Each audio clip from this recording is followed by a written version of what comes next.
नमस्कार, जय शिवराय मित्रांनो. सुवर्णदुर्ग मालिकेच्या दुसऱ्या भागामध्ये मी आपणा सर्व इतिहासप्रेमी रसिक प्रेक्षकांचे स्वागत करतो. मागील भागात आपण हरणे बंदराच्या किनाऱ्यावरून सुवर्णदुर्ग किल्ल्यात पोहोचलो. पडकोटाची पाहणी करून महादरवाजामध्ये आलो. महादरवाजामधील शिल्पांचा अभ्यास केला आणि त्याचसोबत श्रीमंत छत्रपती शिवाजी महाराजांपासून ते श्रीमंत छत्रपती संभाजी महाराजांच्या काळातील सरखेल कान्होजी आंग्रेचा उदय सुवर्णदुर्गाच्या सुरक्षित आश्रयाखाली कसा झाला ते इतिहासाच्या पानातून शोधले. आता या दुसऱ्या भागात आपण गडप्रवेश करून स्थळ दर्शन करता करता पुढील इतिहासाची गाथा देखील जाणून घेऊया. प्रवेशद्वारातून आत प्रवेश करता क्षणी कमानीच्या पाठी आपल्याला येथे दरवाजाच्या एकेकाळच्या अडसरांसाठी बनवलेले कोनाडे आणि कमानीच्या बाजूने असलेले बिजागरीचे दगड देखील अतिशय उत्तमपणे पाहता येतात. पुढे येऊन आपल्याला देवड्यांची रचना दिसते, जेथे कोणे एकेकाळी सुवर्णदुर्गाचे पहारेकरी या किल्ल्याच्या रक्षणासाठी सज्ज असत. छपरावर उद्ध्वस्त कमळाची देखील रचना केलेली आपल्याला पाहता येते. देवडीतून आत शिरल्यावर आपल्याला दरवाजाच्या बुरुजामध्ये चपकलपणे लपवलेली एक सुंदर अशी खोली देखील पाहता येते, जी कोणे एकेकाळी या पहारेकरांच्या निवाऱ्यासाठी येथे निर्माण केली गेली असावी. मित्रांनो, अशा रीतीने आपण किल्ल्याचा हा महादरवाजा पाहिला आणि येथून आत आपण किल्ल्यात प्रवेश केलेला आहे. किल्ल्यात जेव्हा आपण प्रवेश करतो तेव्हा आतल्या बाजूला आपल्याला काही उद्ध्वस्त वाड्यांचे अवशेष दिसतात आणि जेथे तेथे झाडीचं साम्राज्य माजलेलं दिसतं. त्यामुळे आता आपण आपली गडभ्रमंती येथून तटबंदीवरून वर जाऊन तटबंदीच्या फांदीवर फिरता फिरता करूया आणि येथेच आपण सुवर्णदुर्गाच्या इतिहासाची पाने देखील उलगडून पाहूया.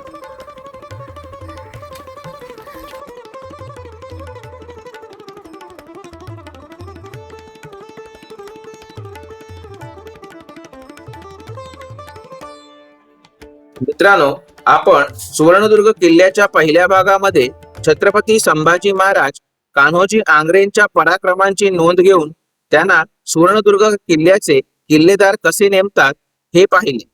याच वर्षी कपटी क्रूर औरंगजेब बादशाह छत्रपती संभाजी महाराजांना पकडून त्यांचे हाल करून त्यांचा खून 11 मार्च 1689 रोजी करतो. पुढे राजाराम महाराज छत्रपती बनतात. मोगलांचे पाशवी बळ विभागण्याकरता ते तामिळनाडूच्या जिंजी किल्ल्याचा आश्रय घेतात. चिटणीस बखरी मध्ये या प्रसंगाचा उल्लेख आपल्याला सापडतो.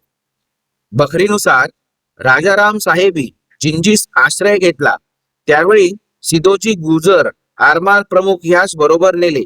सिदोजी गुजराने सुवर्णदुर्गीचा कारभार कान्होजी आंग्रे यांकडे दिला. यानंतर मात्र कान्होजी आंग्र्यांच्याच ताब्यात हा किल्ला कायम राहिला.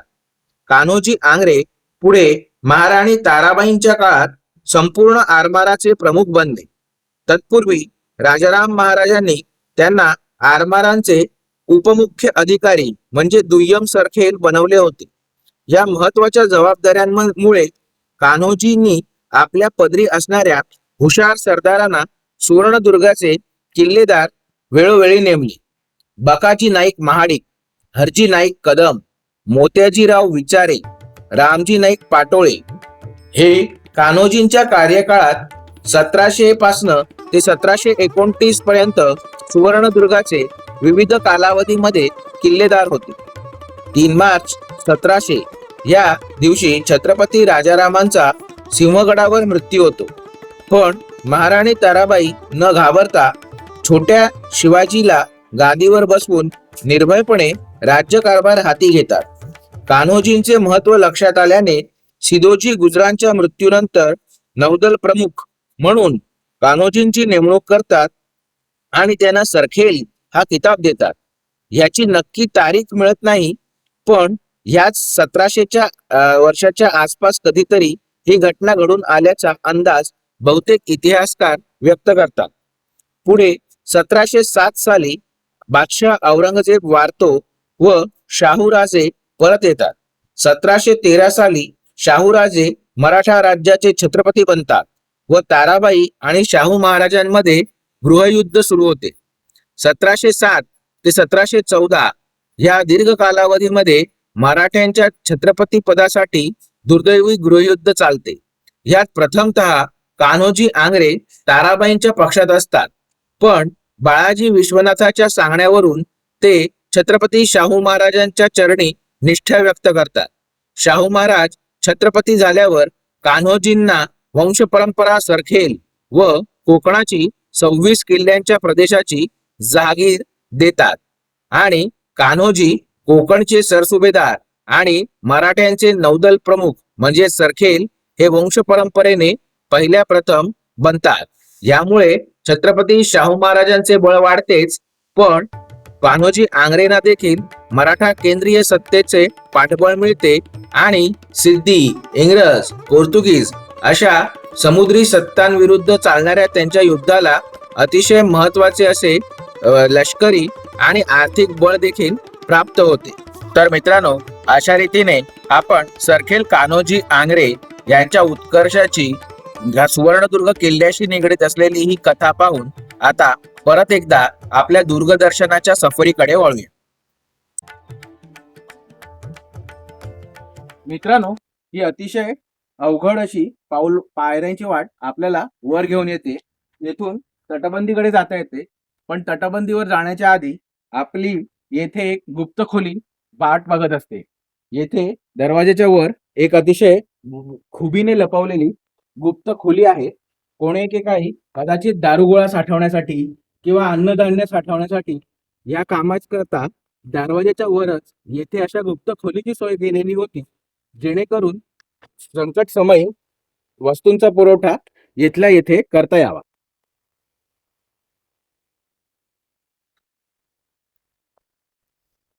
किल्ल्याच्या महाद्वारावरून जेव्हा आपण तटबंदीवर येतो तेव्हा आपल्याला तटबंदीच्या वरील चर्या आणि जंग्यांची अवस्था अतिशय दयनीय दिसते. पण तटबंदीची जाडी पाहून मात्र आपल्याला स्तिमित व्हायला होते.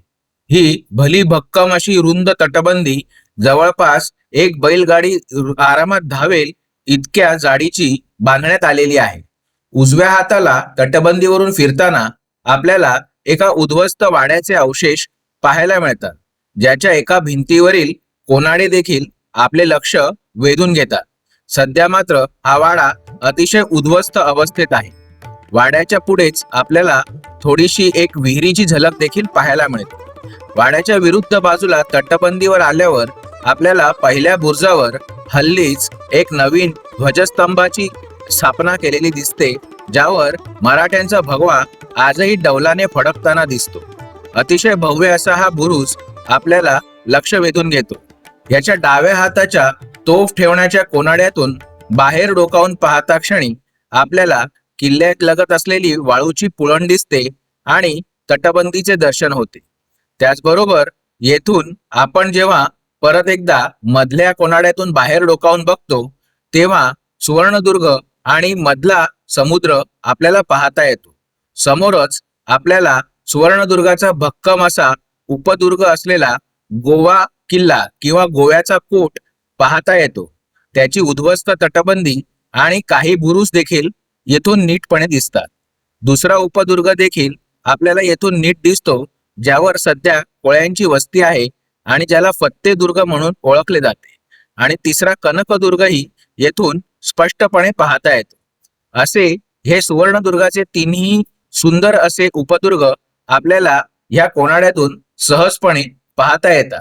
आणि नजर खाली आणली असता आपल्याला शुभ्र वाळूची पुळण आणि सुवर्णदुर्गाची अतिशय भली भक्कम अशी तटबंदी देखील येथून नीटपणे पाहता येते. तर मित्रांनो, अशा रीतीने आपण महादरवाजा पाहून तटबंदीवर आलो.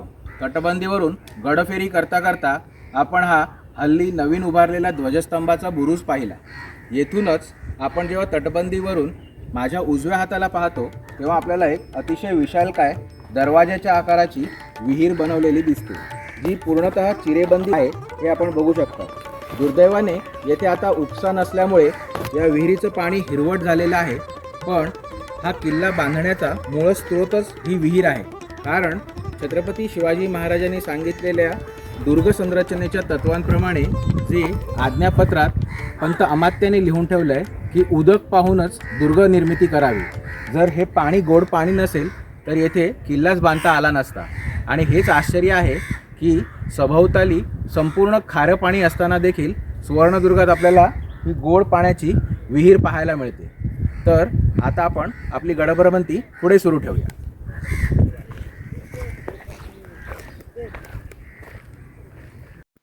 दुर्ग भ्रमंती करत आता आपण किल्ल्याच्या तटबंदीवरून किल्ल्याच्या तिसऱ्या बुर्जापाशी आलेलो आहोत.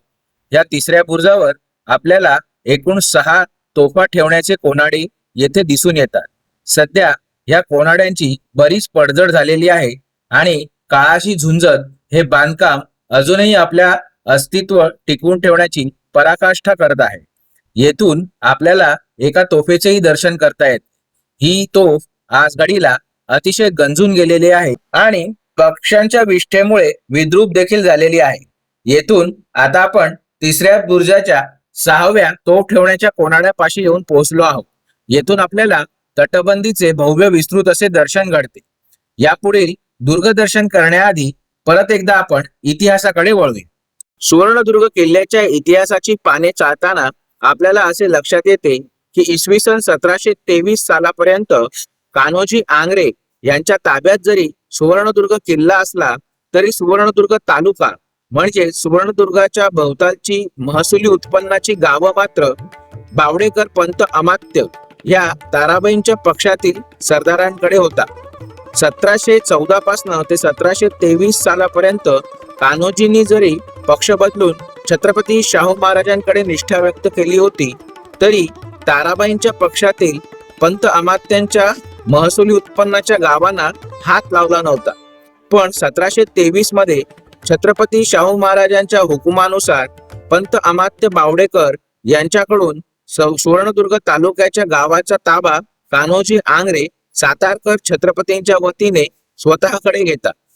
याच्या पुढे सुवर्णदुर्गाच्या बाबतीतली एक नोंद सापडते की 9 एप्रिल 1727 या दिवशी छत्रपती शाहू महाराजांच्या हुकुमाच्या मागणीप्रमाणे कान्होजी आंग्रे यांनी सुवर्णदुर्गावरून दारुगोळ्याची ब्रारी कृष्णमृत्तिका 115 पिशव्या आणि जाड रंजकी एक प्रकारची दारुगोळ्याची पावडर 10 खंडी इतका दारुगोळा साताऱ्याला पाठवला होता. याच्या पुढे 4 जुलै 1729 या दिवशी कान्होजी आंग्रे यांचा स्वर्गवास होतो. शेखोजी आंग्रे हे कान्होजी आंग्रे यांचे ज्येष्ठ पुत्र पुढचे सरखेल म्हणून नियुक्त होतात. 1730 ते 1736 या दीर्घ कालखंडात कोकणच्या या भागामध्ये सिद्धीचे वर्चस्व कायमचे संपवण्यासाठी छत्रपती शाहू महाराज, श्रीनिवास पंत प्रतिनिधी, फतेसिंग भोसले, पिलाजी जाधवराव, बाजीराव पेशवे स्वतः आणि कान्होजी आंग्रे यांना सिद्धीवर मोहीम काढण्याचे हुकूम देतात. पुढील 6 वर्षात सिद्धीच्या ताब्यातून रायगड किल्ला, तळे, घोसाळे, बिरवाडी, महाड, बाणकोट, मंडणगड हा संपूर्ण भाग ताब्यात घेतला जातो. गोवळकोट मात्र ताब्यात येत नाही. अंजनवेलचा किल्ला मराठे मोठ्या शर्थीने लढून ताब्यात घेतात, पण हा किल्ला सिद्धी परत हिसकावून घेतो. मराठा सरदारातील आपापसातल्या सुप्त सत्ता स्पर्धेमुळे आणि असूयेमुळे भांडणामुळे ही मोहीम म्हणावी तशी यशस्वी होत नाही. याच वेळी शेखोजी यांच्या आज्ञेमुळे सुवर्णदुर्गाचे किल्लेदार बकाजी नाईक महाडिक पेशव्यांच्या फौजांना मदत करून 23 मे 1733 रोजी मंडणगडचा किल्ला जिंकतात. पुढे 28 ऑगस्ट 1733 या दिवशी शेखोजी आंग्रे यांचा ज्वराने स्वर्गवास होतो आणि एप्रिल 1734 रोजी संभाजी आंग्रे हे पुढचे सरखेल बनतात. पण ह्या वेळेला मात्र आंग्रे घराण्यात भाऊबंदकीला सुरुवात होते. मानाजी आंग्रे आणि संभाजी आंग्रे या सरखेल कान्होजी आंग्रेच्या 2 पुत्रांमध्ये अतिशय अटीतटीचे भांडण लागते. दोघांनाही सरखेल हा किताब व संपूर्ण जहागीर आणि नौदलाचा ताबा हवा असतो. कोणीच मागे हटण्यास तयार नसते. शेवटी श्रीमंत छत्रपती शाहू महाराजांच्या आदेशाने बाजीराव पेशवे या दोघांमध्ये समेट घडवून आणतात आणि जहागिरीची अतिशय दुर्दैवी वाटणी होते. यामध्ये मुंबईपासून ते सुवर्णदुर्ग पर्यंतचा जो भाग आहे तो मानाजी आंग्रे यांना दिला जातो आणि सुवर्णदुर्गापासून ते सिंधुदुर्गातील देवगड किल्ल्यापर्यंतचा भाग हा संभाजी आंग्रे यांना दिला जातो. संभाजी आंग्रे यांना सरखेल हे पद मिळते आणि मानाजी आंग्रे यांना वजारत आब हा खिताब मिळतो. आणि अशा रीतीने येथून आंग्र्यांच्या घराण्यामध्ये भांडणाला आणि भाऊबंदकीला सुरुवात होते. पुढे हे भांडण मात्र कधीही मिटत नाही आणि ह्या दुर्दैवी आपापसातील भांडणामुळे मराठा साम्राज्याची मात्र अपरिमित हानी होते. सुवर्णदुर्ग किल्ल्यासंबंधीच्या या ऐतिहासिक नोंदी पाहून झाल्यावर पुन्हा एकदा आपण दुर्गदर्शनाकडे वळूया. तिसऱ्या बुरुजाचे गडदर्शन करून झाल्यावर जेव्हा आपण तटबंदीवरून पुढे येतो तेव्हा चौथ्या बुरुजाच्या जवळ आपल्याला हा जमिनीलगत नवीनच तयार केलेला खड्डा दिसून येतो. पण हा खड्डा नसून हल्लीच 2 ते 3 महिन्यापूर्वी पुरातत्व खात्याने येथील गाळ मातीचा उपसा करून अतिशय चांगल्या रीतीने गडप्रेमींच्या दर्शनासाठी खुला केलेला हा एक चोर दरवाजा आहे. चला आता आपण चोर दरवाजाचे दर्शन करूया. मित्रांनो, आपल्या गडभ्रमंतीच्या तटबंदीवरील फेरीमध्ये आपण दुसरा बुरुज पाहिला आणि दुसऱ्या बुरुजाच्याच खालच्या बाजूला आपल्याला येथे हल्लीच शोधण्यात आलेला चोर दरवाजा पाहायला मिळतो. छत्रपती शिवाजी महाराजांनी जी गड बांधणीची दुर्ग तत्व सांगितली त्याच तत्वाला अनुसरून सुवर्णदुर्गाच्या किल्ल्याची बांधणी झालेली आपल्याला येथे पाहायला मिळते. मगाशी मी उल्लेख केला ते आज्ञापत्र हा प्रसिद्ध ग्रंथ रामचंद्र पंत अमात्य या छत्रपती शिवाजी महाराजांच्या मंत्र्यांनी लिहिलेला आहे, ज्यात आपल्याला दुर्ग बांधणीची ही तत्व लिहिलेली आढळतात. त्याच्याचप्रमाणे येथे आपल्याला एक विहिरीची बांधणी केलेली दिसते. त्याचबरोबर किल्ल्याला प्रवेशद्वार जर एकच असेल तर जर शत्रूचा वेढा पडला तर किल्ल्यातील बचाव करणाऱ्या सैनिकांच्या मदतीसाठी गुप्तपणे मदत पोहोचवण्यासाठी किंवा येथील तातडीचे संदेश बाहेर राजधानीपर्यंत पोहोचवण्यासाठी गुप्त मार्गांची नितांत आवश्यकता असते.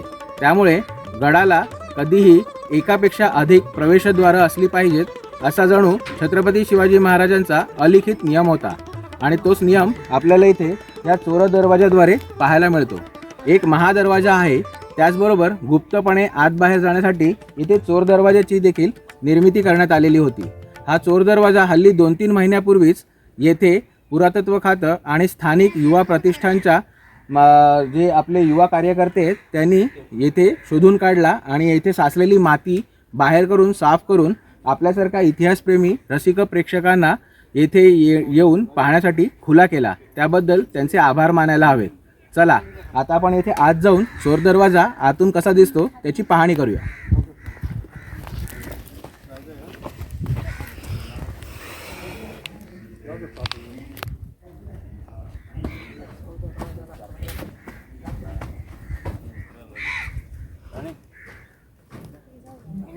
ह्या चोर दरवाजाची बांधणी अतिशय भलीभक्कम अशी आज देखील आपल्याला पाहायला मिळते. हा चोर दरवाजा तटाच्या भिंतीत तिरक्या दिशेने उतरत जातो आणि तटभिंतीचे संपूर्ण वजन आपल्या ह्या कमानीदार रचनेने तोलून धरतो. खाली आल्यावर हा दरवाजा आपल्या उजव्या हाताला काटकोनात वळतो.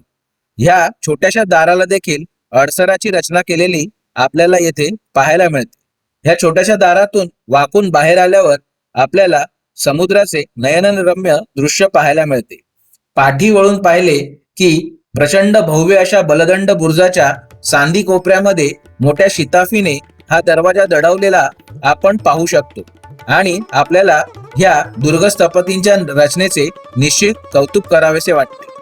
तर अशा रीतीने या चोर दरवाजाची पाहणी करून झाल्यावर पुन्हा एकदा आपण इतिहासाची पाने चाळत चाळत सुवर्णदुर्गाचा इतिहास पाहूया.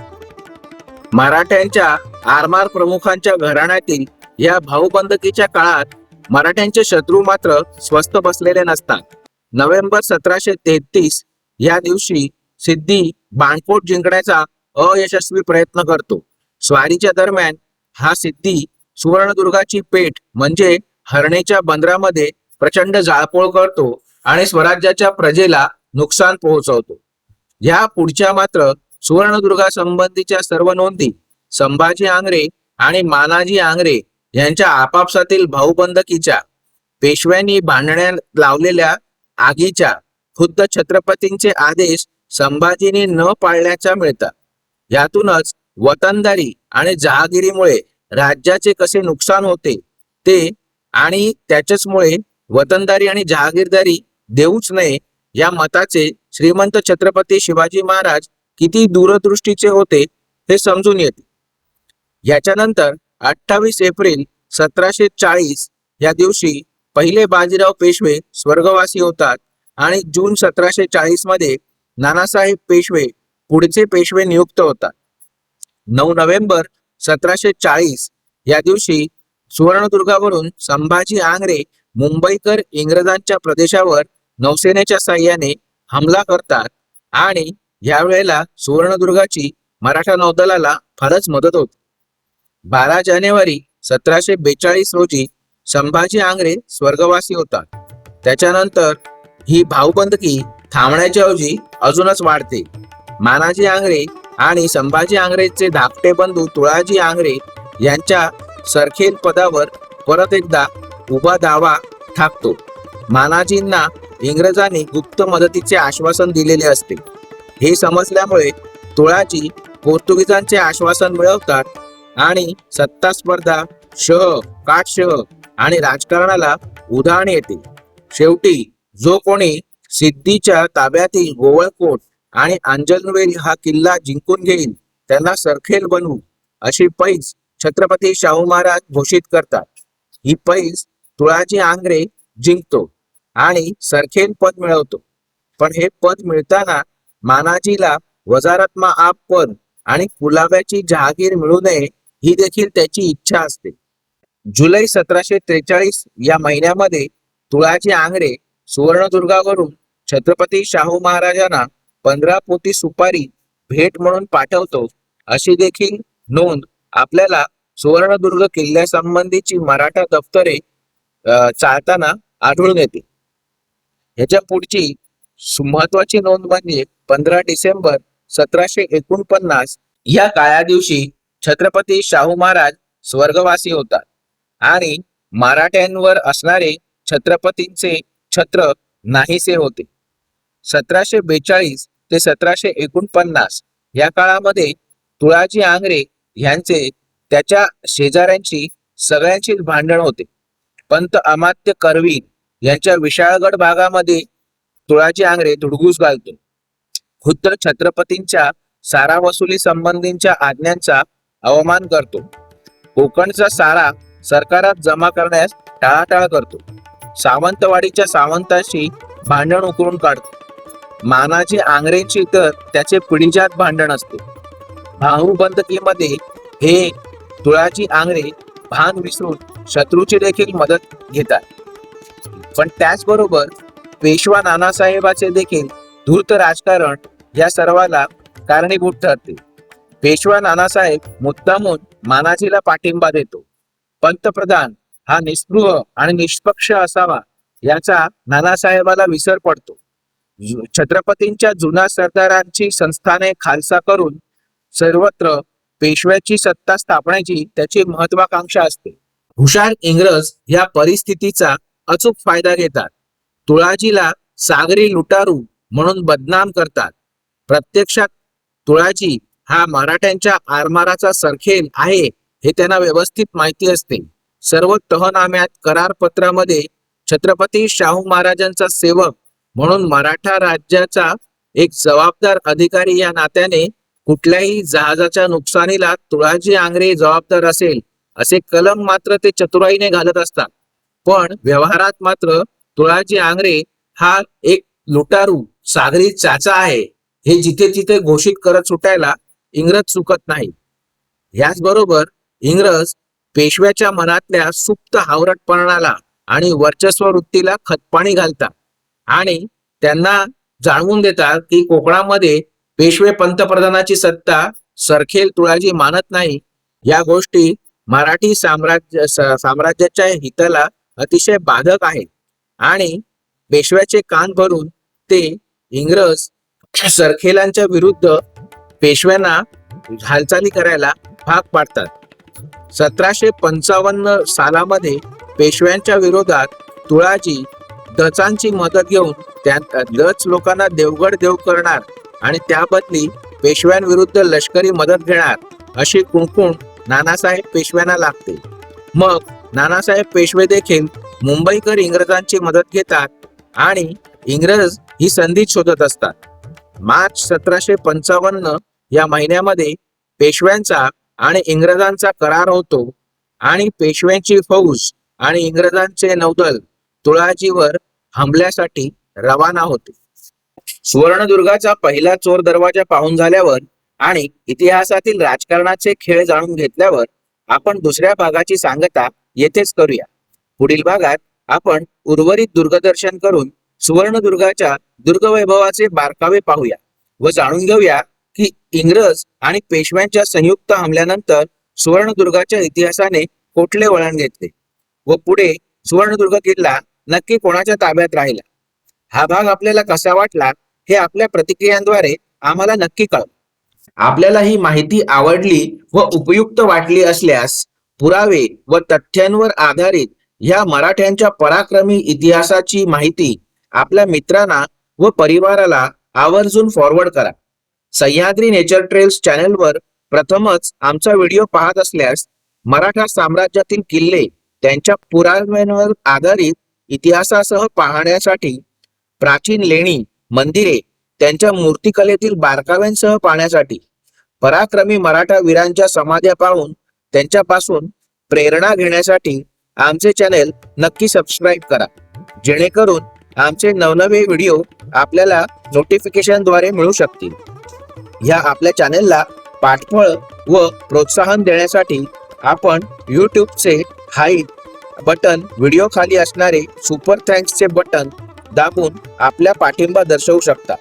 सुवर्णदुर्गाच्या मालिकेतील पुढील स्थळदर्शन व मराठा नौदलाच्या इतिहासासह पुढील भागात लवकरच पुन्हा भेटूया. तोपर्यंत सह्याद्री नेचर ट्रेल्सचे व्हिडिओ पाहत राहा. धन्यवाद.